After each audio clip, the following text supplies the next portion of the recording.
The Four Absolutes of the Oxford Group. Absolute Love. Part 6. My name is Steve Van Eiderstein, and welcome to The Narrowing Path, Walking the Spiritual Walk. Thank you all for joining me for another installment of this Absolute from the Oxford Group. We are talking about absolute love. It has been a chapter that I relate to in a lot of ways, in ways that I want to be like, in the ways that I currently am, in ways I used to be. And we cover all of that in tonight's reading. Previously, I said I thought we were going to go and finish it up on this next episode, but turns out I was incorrect. I had read ahead, but I didn't realize how much was packed into just this next paragraph. So I promise you, this won't go on forever. There's this episode, max 2 more after this, but there's just so much good stuff. I don't want to overlook any, and I just want to really expand on what they're talking about and bring in some of my experience with it, and also just highlight the importance of it. I think why I've spent so much time, or why so much of this has seemed relevant to me and important for me to highlight, is because of what's going on today, and how many people are suffering. And how many people are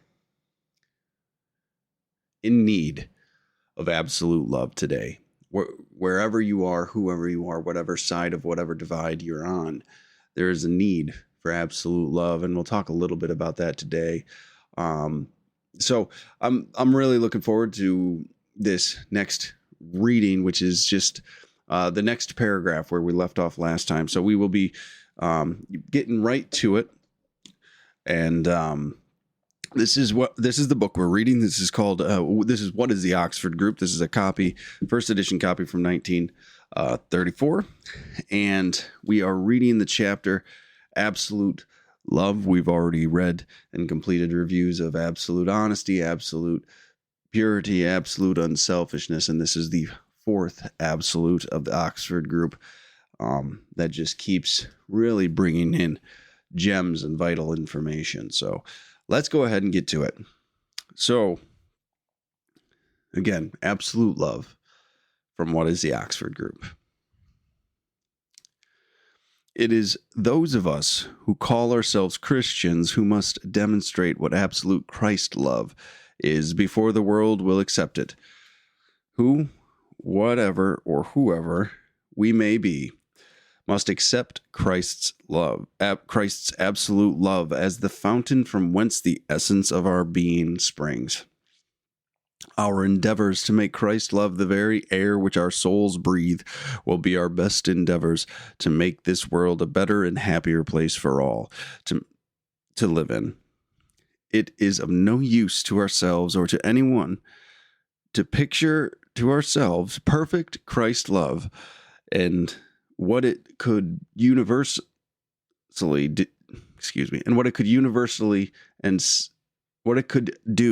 universally and say it is pleasant to think of, but impossible to use for the good of all. So why trouble about it at all? It will be our concerted efforts that will save us all from the unthinkable climax and unchecked class hatred may soon bring upon us. And unless real Christians determine now to give Christ's love full scope in their individual lives, what chance of peace is there for the whole world in the future? Sorry for stumbling over those words there, but so there we go. That's it. That is the reading. That's the one paragraph. Now, if you were listening along to that, you know why this paragraph has to get its own episode.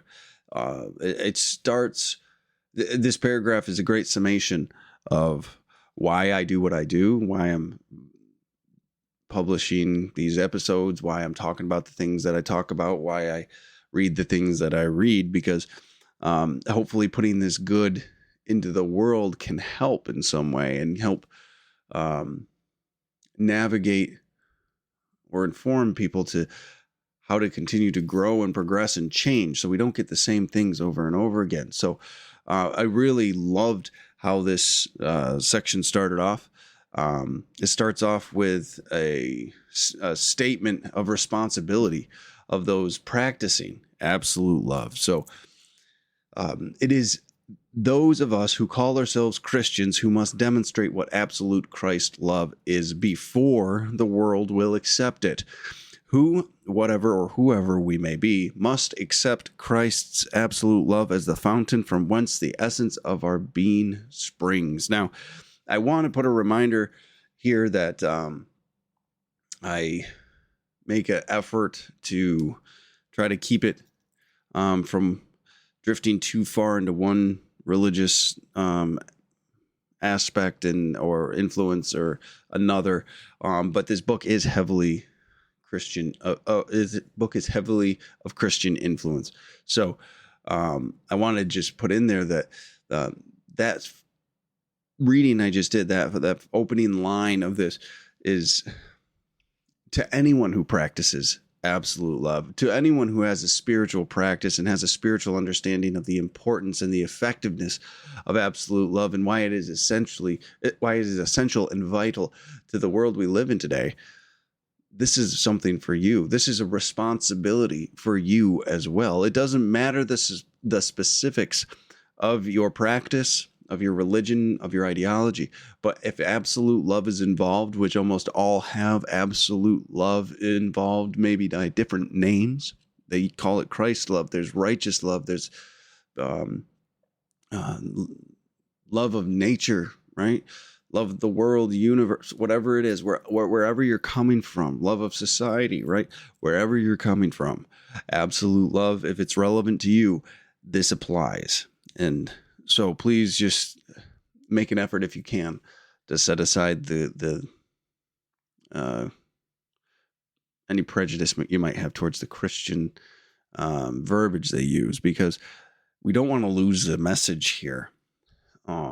Because it's vital to today's living and to what's going on today. It's just as vital as it was 100 years ago when it was written. So it doesn't matter the specifics. It's this message that's important and applicable. So now for what it was actually talking about. So it's a call to action. This first line is a call to action. It is the responsibility to all who believe in absolute love and know of absolute love and have an understanding of what absolute love is for this world to have in it and how to practice it and any examples of it, right? So if you believe in absolute love, this is for you, and it's your responsibility to actually practice it, to actually bring that into the world with you, right? And to embody it. We'll go on a little bit later. It's not just something to talk about. It's not something to idealize and place up on a shelf. A lot of people just throw it out and say, well, it's a nice dream, right? But no, this is a responsibility that we have as people that believe in absolute love and believe in the power that love can have to change somebody most of the time, because we've had an experience with it ourselves. It's our responsibility to actually bring that in to the world with us in whatever capacity that is. And now one of the most important pieces of that line in the first half, it states, before the world will accept it. Before the world will accept it. That doesn't mean when it's comfortable to do it. That doesn't mean when it's convenient for you to do it. That doesn't mean when you feel like getting around to it. It is our responsibility. It is our need. It is our requirement. It is the expectation of us that we practice absolute love, regardless of what the world thinks about it. Regardless of what the world thinks about it. When we bring up this concept and when we talk about this idea of absolute love, righteous love, Christ love, forever love, brotherly love, whatever you want to call it, whatever category you want to throw it under, however you want to word it, right? It's something that many push away. Many will, it gets associated with Jesus Christ from the Bible, because he is said to practice these things most completely. He says Jesus Christ was the embodiment of absolute love in the way he was written about, and how he acted and the things he could do because of it, right? So in today's society, in today's way of being, the behavior of Christ is seen as almost weak sometimes, right? People pick on it. People will bring up the turn the other cheek. People will say that he was a weak person because he didn't stand up for himself. He was nonviolent. He did these things that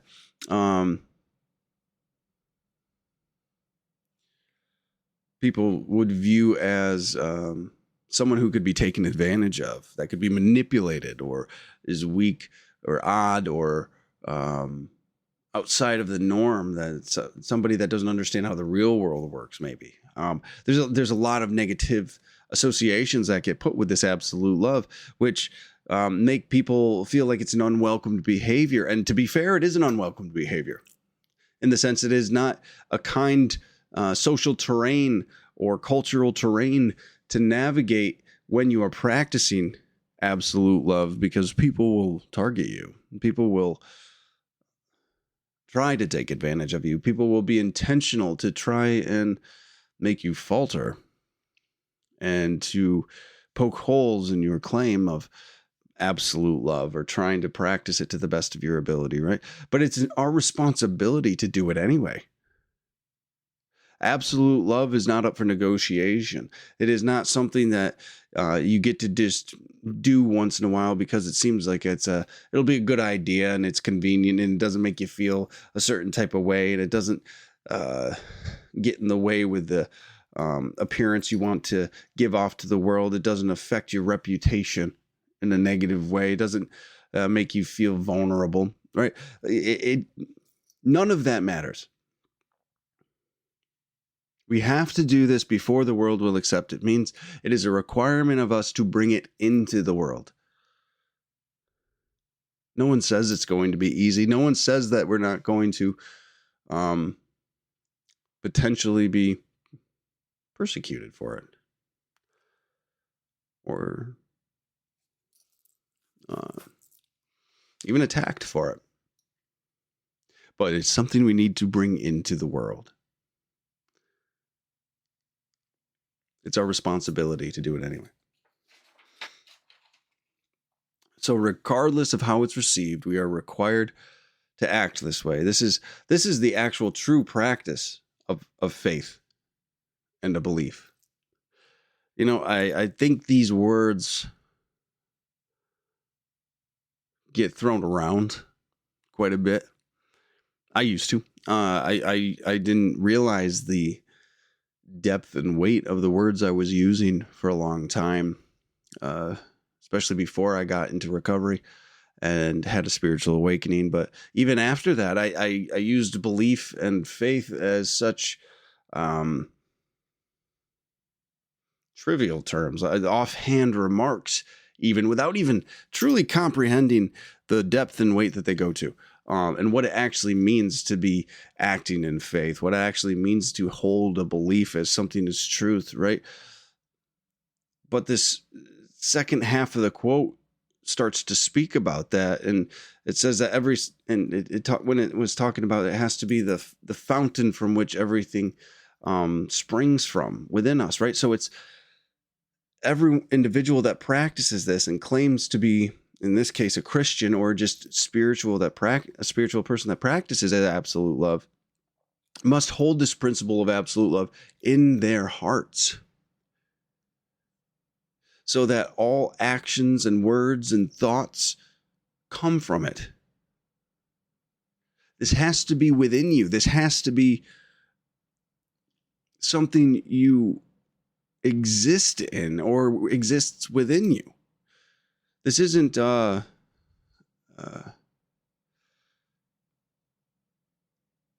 a day by day choice anymore. I used to think a belief was just, I believe this is the right thing, so I'm going to fight my own instincts. I'm going to change. I'm going to fight my old behaviors. I'm going to try to do things in a way that I believe is right. Well, really, that's me saying I still want to act however it is I want to act. But I'm going to take the direction from somebody else, right? That if I'm still trying to have old, non-loving, or selfish and self-centered behaviors, I don't believe what I'm actually saying yet. I don't believe the principle of absolute love. Someone told me it was a good idea, and I believed them maybe. So I did what they suggested I do, but it still went against everything that I was, right? So when I hold a belief to practice absolute love and I bring it into myself, right? It changes my heart and it changes my soul when I bring it into the place where things originate from. It's not about me anymore. When I bring absolute love in there, I become someone that can be genuinely of service. I become somebody that can be loving to all, and I don't have to force it. It doesn't feel hollow. It doesn't feel empty. It doesn't feel like it's a inconvenience for me to be loving towards somebody or to be helpful and of service to somebody, right? It changes your character when you truly accept a belief, especially of absolute love.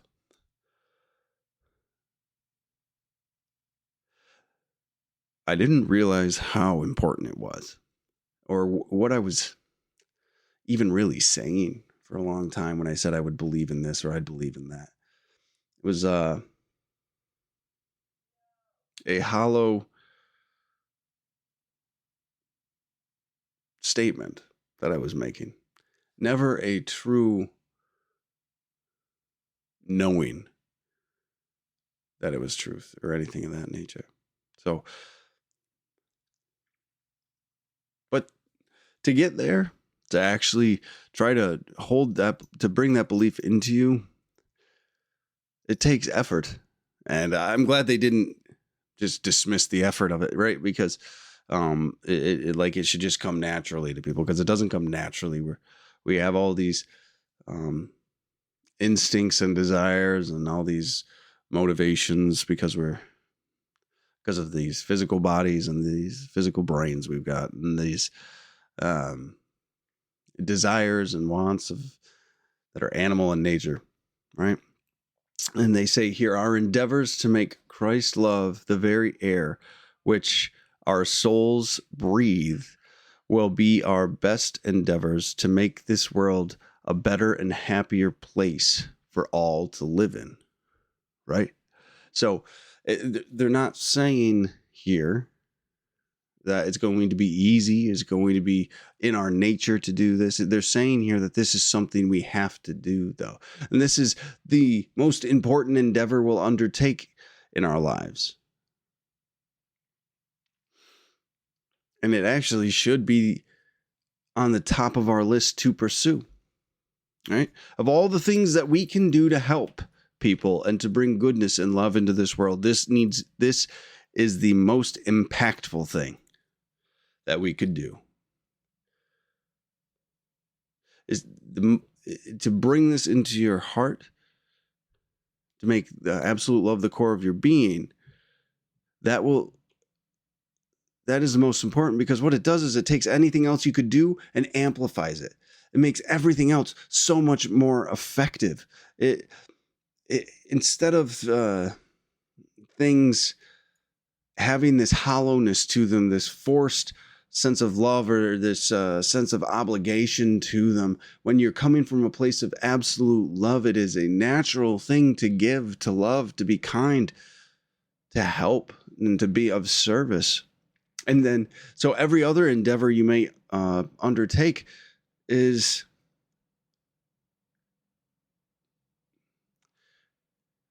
created in such a way that it's genuine, it's authentic, right? We talked last week about social services and the programs of the social services that just they feel so mechanical. They don't feel like people are handled as people. They're handled as cattle. They're handled as numbers and insurance claims and tax write-offs. Like it's not.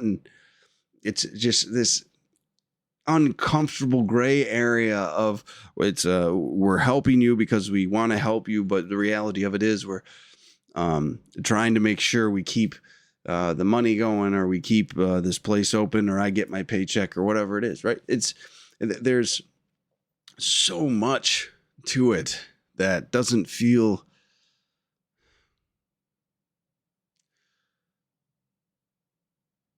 like it comes from a loving place.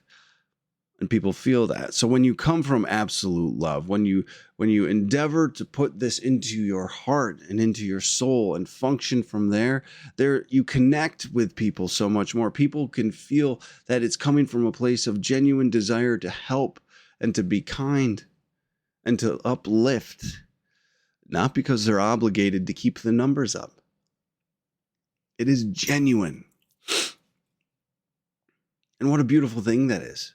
To be treated like a real human being, to be given the opportunity to receive true help from somebody because they are genuinely bringing it from a place of service.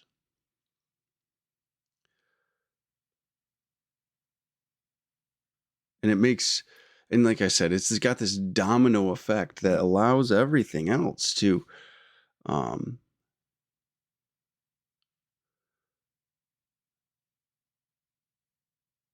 be exponentially more effective. This endeavor of putting absolute love in our hearts. It needs to be essential to our being too. Like I can't emphasize enough, it is not an optional thing, and it doesn't become something that just you do when it suits you. The author writes it as the air of our soul's breath needs to be absolute love. Now, I don't know a better way to actually illustrate that, right? We need to always be functioning from a place of absolute love, from a place that makes us able to be effective to help others, right? It needs to be always there. Our souls need to breathe it. It needs to be in our hearts. It needs to be at the core of our nature is this absolute love, or Christ love, or righteous love, or whatever it is you would like to call it. It gets us out of ourselves, our selfish and self-centered ways, and lets us be of selfless service to another person, which I don't know about you, but I wasn't very good at for a long time. I didn't know that was possible. Like this whole concept I didn't know was possible. And I'll go into that a little bit more here in a second, but there's so many, well, I believe there's so many people that know this concept and understand its importance and the potential that it has, but they just dismiss it, right? And they talk about that here. The next line is, it is of no use to ourselves or to anyone. This is the one that I stumbled over a little bit in the reading. So it is of no use to ourselves or to anyone to picture to ourselves perfect Christ love and what it could do universally, and say it is pleasant to think of, but impossible to use for the good of all. So why trouble about it at all, right? We have to do so much more than just talk about it. We all know those people, or maybe we've been that person. I know I've been that person, and I've been surrounded by plenty of people that just sit around and they talk about this ideal fantasy world that will never come to fruition, that can never be, but wouldn't it be great if, and we should do this and they should do that, and if everyone just did this, and if then I could be this way. And then the conversation's done. It's never thought of again. Everyone returns to their selfish and self-centered ways, and no one makes any progress, and nothing's different. So a bunch of people will sit there and gather around and have a conversation about the importance of absolute love. And if everyone was coming from a place of absolute love, that the world would be a better place. But no one will do it. No one will even try to be a better person, to bring that selflessness and the absolute love into themselves and make an effort and endeavor to practice it. It's dismissed as a hopeless ideal that will never be able to come to fruition. But we'll discuss how it looks even. We'll go into the specific details of it. We'll try to articulate it. Some people even come up with plans, and then they'll leave. I know from myself that I would do this. How it would actually look and function, and people would actually go into it, and they'd develop this picture and this image, this potential future where it could actually function, and then dismiss it like it's a pipe dream not worth pursuing. Like it's something that they're almost ashamed of acknowledging would be good. Right? That there's no reason to even try to discuss it or try to pursue it. It's just dismissed. And I know I would dismiss it. And we just go back to this old selfish and self-centered ways, and we're thinking about us. And what's interesting is when we talk about it in this way to entertain this idea, that it's, oh, this would be grand, this would be great. It's almost an ego trip to sit there and try to picture it and try to figure out how it would function and how it would interact with the world and how the world would look, right? And it's almost this egotistical thing and prideful thing to say, look, this is how it could be. I know how it could function better, but the world can't, so I will not. It just sounds like excuses. It just sounds like a self-indulgent fantasy you're doing just to build yourself up. I know that's why I would do it. It would make me feel justified in some ways to say, hey, well, I know there's a better way to do it, but it'll never happen because people suck. That's what I would say, and then because I would dismiss it in that manner, that let me justify whatever it is I wanted to justify in this world, so I could get away with whatever it is I was getting away with, or felt like I was allowed to do whatever it is that I wanted to do.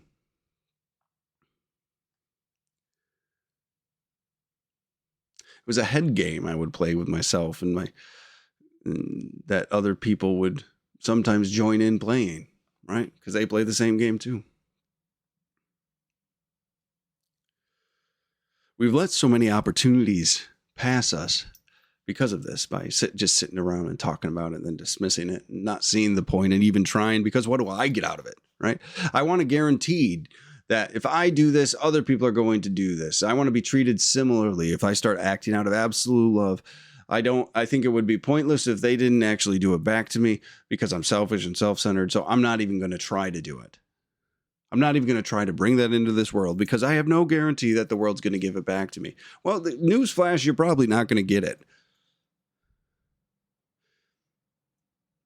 And if you're thinking that way, you're still being the victim of the world. You're still letting the world dictate how you feel about things and how you want to conduct yourself and how you want to be. And you've given the world the power over you instead of taking your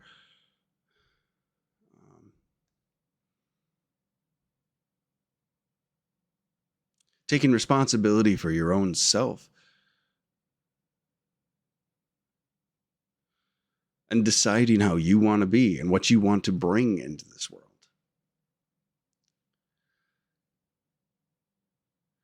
And everybody not everybody. I mean, that's a pretty sweeping thing, because I know people try. I know people do their best. I know I do my best now to actually do it. I know I make every effort to actually bring into this world today things from a place of absolute love, things from a place that would hopefully benefit people, and things that I think are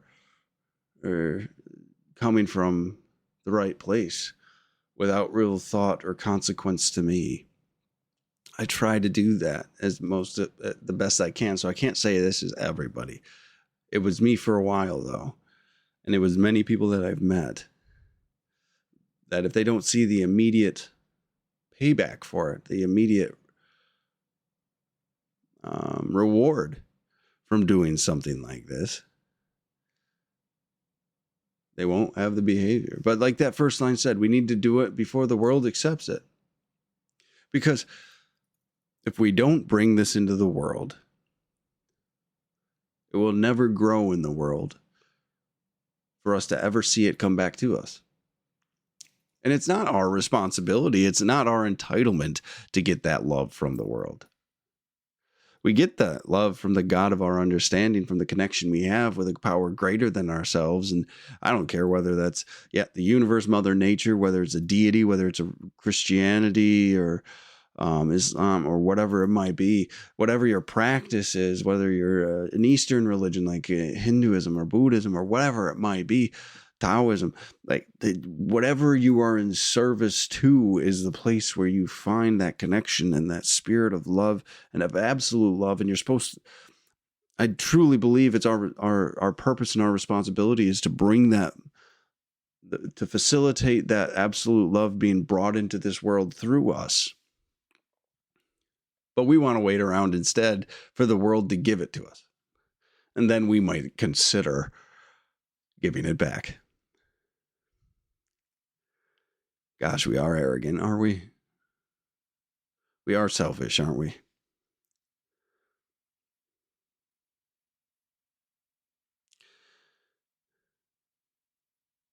We're so selfish, actually, because we just, our justification, our reasoning for not doing it is we don't want to lose some selfishly desired ground because of the inconvenience of practicing absolute love in our life and being one of the few to function from that place. We don't want to be put at a disadvantage in this world because we've chosen to live a spiritual life and we've chosen to bring as much goodness as possible into this world and as much as love as possible into this world, that we might lose out on some opportunity for financial gain or for some recognition and some prestige.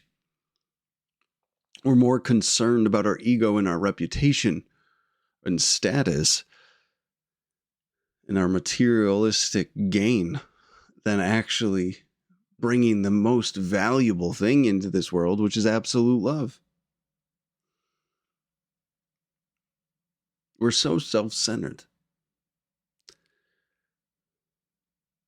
And that's where the willingness really has to come in. That's where the open-mindedness and that just the attempt to do something different. Because with every choice comes sacrifice, right? And if you want to live differently, if you want different results, you're going to have to do different things. And this is one of those things we have to do differently. We pursue peace and serenity and safety and security and these worldly, material, external things, and they fail us every time. But continue to search for them, for it in them, in this physical world. We do all the time. Saying that it's got to be out there when it was never out there. There's only one place to find it, and that's within yourself, through the connection to a God of your understanding. But that fear that we'll miss out on it drives us so much. That fear that we'll not be able to actually find that serenity, that peace of soul, as Emmett Fox calls it, is overwhelming to many. We have to be completely defeated a lot of times before we're willing to bring this in. That's why the Oxford group was what it was. It was for people that had needed a spiritual solution because their pursuit of contentment and peace and fulfillment in life and purpose through other means didn't work and never worked. They always ended up back in the same bad situation. Well, the Oxford group was more any spiritual failing, which included alcoholism. Then Alcoholics Anonymous broke off on its own, and then therefore every other 12-step program, right? But it was a spiritual program, the Oxford group. So this was meant for anyone that had finally understood that the pursuit of the material will yield no fruit. And we have to remember that too. And that's why we don't want to do it. That's why we'll talk about it like this is some movie script that'll never happen, some utopia that will ultimately be our demise, that the human condition will never be satisfied with a time of peace and love and serenity. We almost have to dismiss it. Because if we don't, we have to understand that everything we've done up until that point is wrong. We've done in vain. We've done for the wrong reasons. And that could be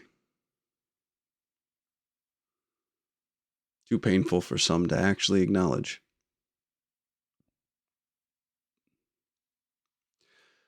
I have to say I've been this person. I was this person for many years who thought that there could be no genuine love in this world because we were too selfish of a animal to do that. That we had no capability to do something without it being for our own benefit and our own gain. That if I wasn't getting something out of it, I wouldn't be doing it, is what I used to believe. And because I believed that about me, I projected that onto everyone else. Anyone that would ever try to help me, I believed they were just getting something out of it for themselves. So I never really took it seriously. I always dismissed the help. I was one of those that I talked about last week, right? I was that way of thinking, that dismissal of absolute love, true Christ love, like it was talking about here, or righteous love,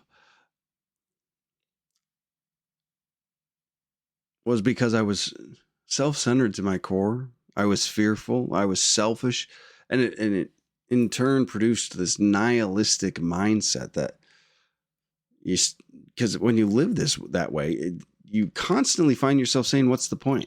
Why am I here? To take from people and hurt people for my own satisfaction and my own gratification in some ways, even though I might know it's not right." Even though I might feel guilty and ashamed of myself, what else am I supposed to do? What's the point in living, is what I used to think. I was horrifically nihilistic and negative and pessimistic. My thinking needed an overhaul, which means my soul needed washing. My soul needed a change in ownership. And I didn't know how to do that. But I can tell you that the spiritual solution has worked for me. And I don't think that way anymore. I don't believe that anymore. I do believe there's genuine, true love in this world, and a place of absolute love to help lift and build and create that anybody can tap into, that anybody can embrace if they were willing and open to it. And to be fair, I think it's one of the most crucial things we need to do in this world today.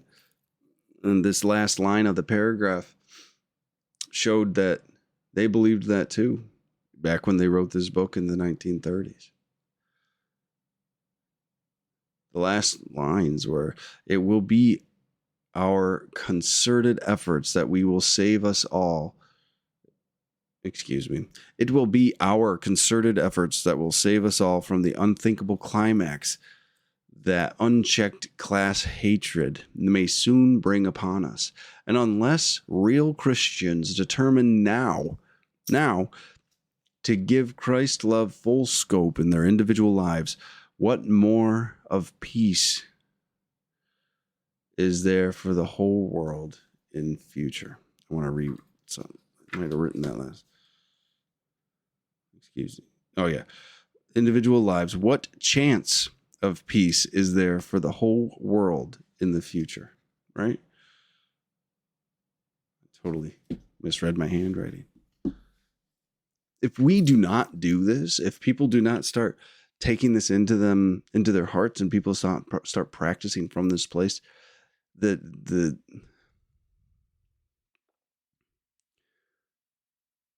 division's only going to get worse, right? It's up to us who actually believe that this is possible to bring it into the world.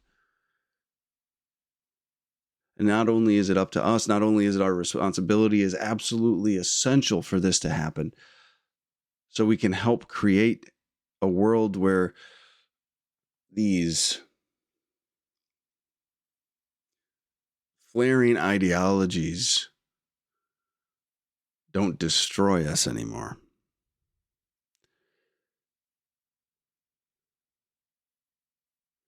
It's up to us to make the sacrifices needed to do this. It's up to us to put this into the world, whether it's through our individual actions, through whoever we interact with, or whatever actions whatever actions in general we do, right? Even if it's just going to work, regardless of what the work you do, bring absolute love to it, right? We can't really delay any longer. This was written in the 30s. This was before World War II, when they were identifying the temperature was turning up, right? Where they were saying this needs to happen or there will be a catastrophe. And guess what? There was a major catastrophe. I do believe we are flirting with a pretty dangerous line right now all over the world, in different parts of the world. The only chance for peace in the whole world and in the future is for people to start bringing absolute love into it. To not function from a place of hatred and fear and manipulation and controlling, to not function from a place of selfishness and self-centeredness, but to come from a place of absolute love, of absolute integrity, of all of these beautiful things to help build a better foundation for this world to stand up on again. To not keep putting more and more tension and more division and make more and more sides and all of these split notions. All of these different parties, whatever it is, whether it's over race or ideology or sex or politics, religion, country. We have so many ways to divide ourselves, to separate ourselves, to isolate ourselves now, that people are forgetting we're here to love each other. We're here to grow. We're here to build. We're here to create. We're here to spread love and acceptance and peace. To create.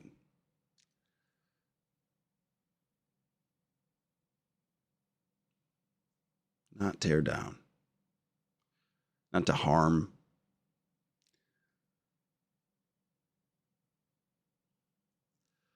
But our selfishness and our self-centeredness brings us back to this place every time.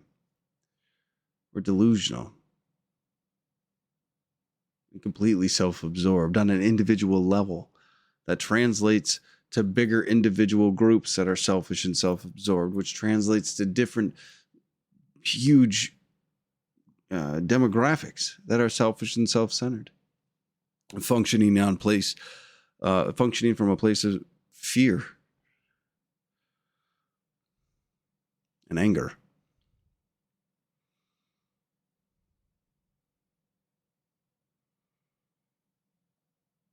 this class hatred is that they referenced here is still something that can tear us apart in a very real way. And until we actually bring absolute love into this world and into the events that are happening in this world, we will have no idea how bad it can get, how much damage it can cause. Absolute love is the only healing solve we could bring into this world. It's the only way we could actually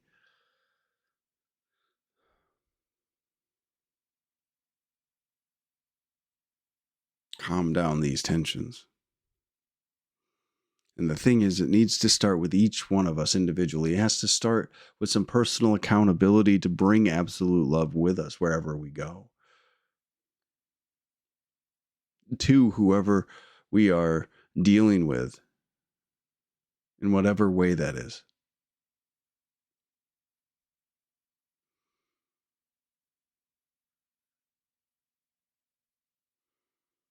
There's so much pain and suffering out there.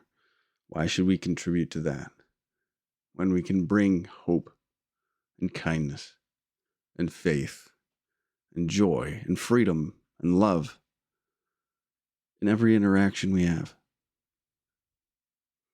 We just have to hold it in our hearts and have faith that we are doing right when we act from absolute love. So, some really relevant stuff for this year, for these past years, for this moment, this immediate moment in time. The relevancy of this chapter and its need in the world today. I feel like I've been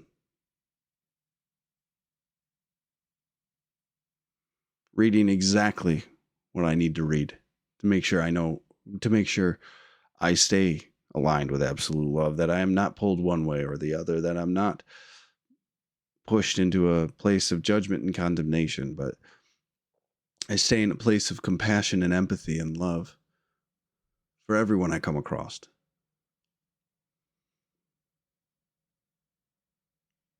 This chapter really has been something that's kept me grounded in a lot of ways.